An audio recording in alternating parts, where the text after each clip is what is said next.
Good morning. This is X-Pulse AI Morning Mix. Today is Monday, April 6th, 2026. We're talking about a direct geopolitical threat to OpenAI's Stargate data center, Microsoft shipping new in-house models on Azure, and Nvidia aiming for trillion-dollar AI revenue. I've got Orion with me. Ready? Ready, let's move. We start with infrastructure security. Tom's Hardware on April 5th reported a video threat from Iran toward OpenAI's Stargate data center in Abu Dhabi. What do we know? According to Tom's Hardware, the Islamic Revolutionary Guard Corps posted a video threatening complete and utter annihilation of OpenAI's flagship Stargate facility in Abu Dhabi and included satellite imagery. The reporting pegs it as a 1 gigawatt site, reportedly around $30 billion. Does a threat like this change anything immediately? Operationally, it forces a security posture review, physical perimeter, supply routes, staff safety, and contingency plans. Strategically, it reminds everyone that AI compute isn't just a cloud diagram. It's real, centralized, and therefore targetable. 1 gigawatt doesn't exactly fit under a desk. What's the bigger implication for the AI race? Expect more geographic diversification and redundancy, multiple sites, failover capacity, and tougher requirements for insurers and financiers. Also, governments will treat frontier compute more like critical infrastructure, with higher scrutiny and tighter coordination on protection. Now to product.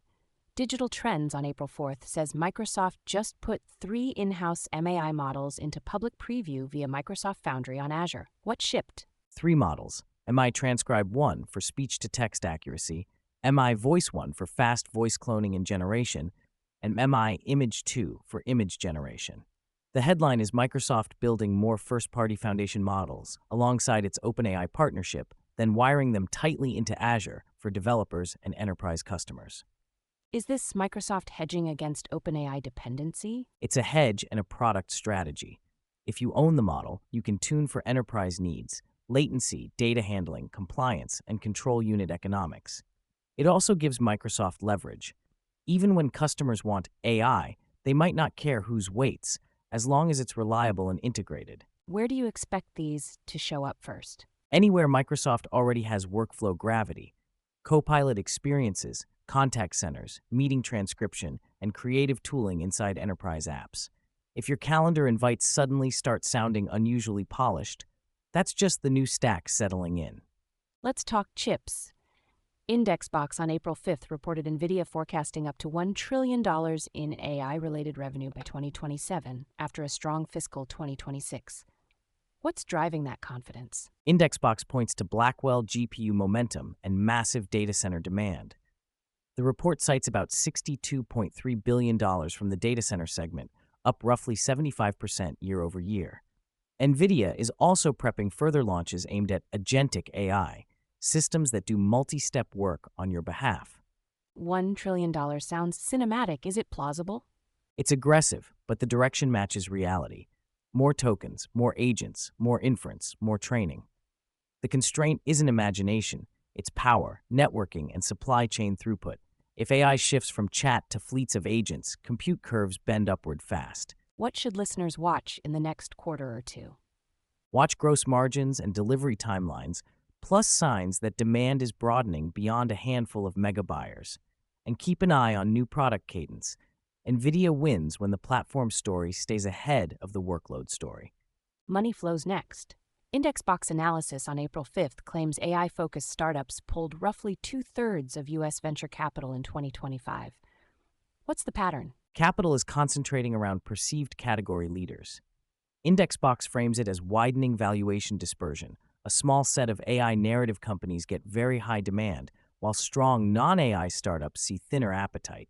It's less VC is risk on and more VC is risk on for one story. Is that healthy or is it a bubble signal? It can be both. Concentration happens when a platform shift is real, but it also creates fragility.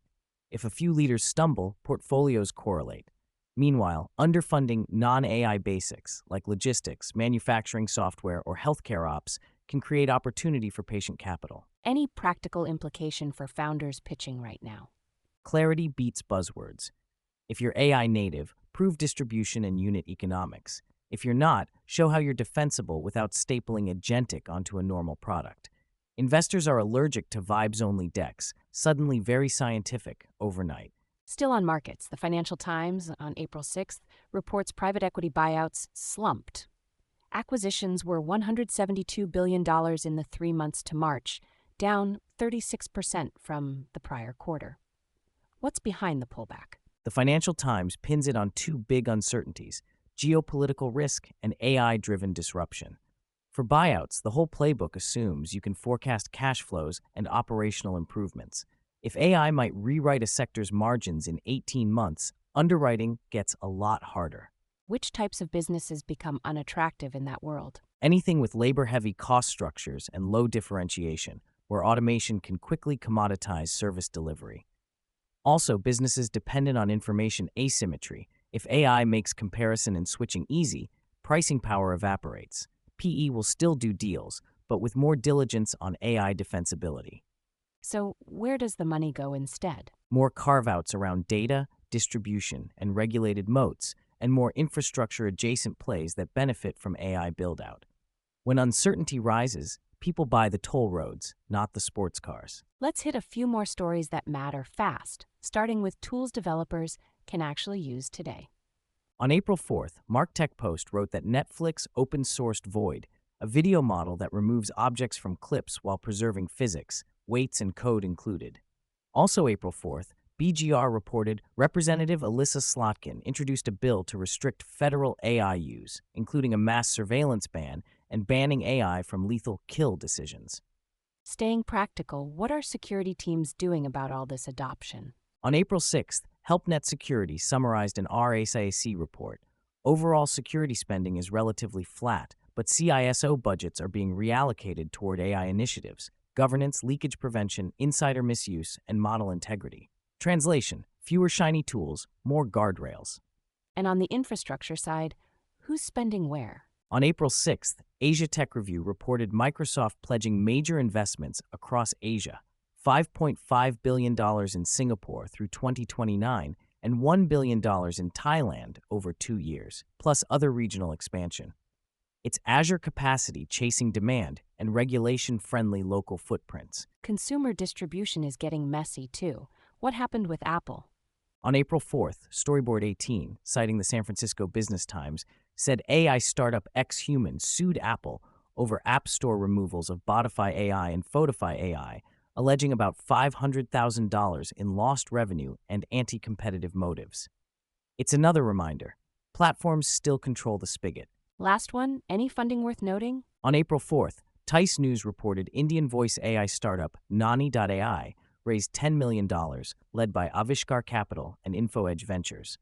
And on April 5th, Control Plus AI Plus Reg reported China has a draft that puts the State Internet Information Office at the center of AI governance, with penalties like fines and service suspension. That's XPulse AI Morning Mix from XPulse for Monday, April 6th, 2026. Share it with someone who'd find it useful. See you next time.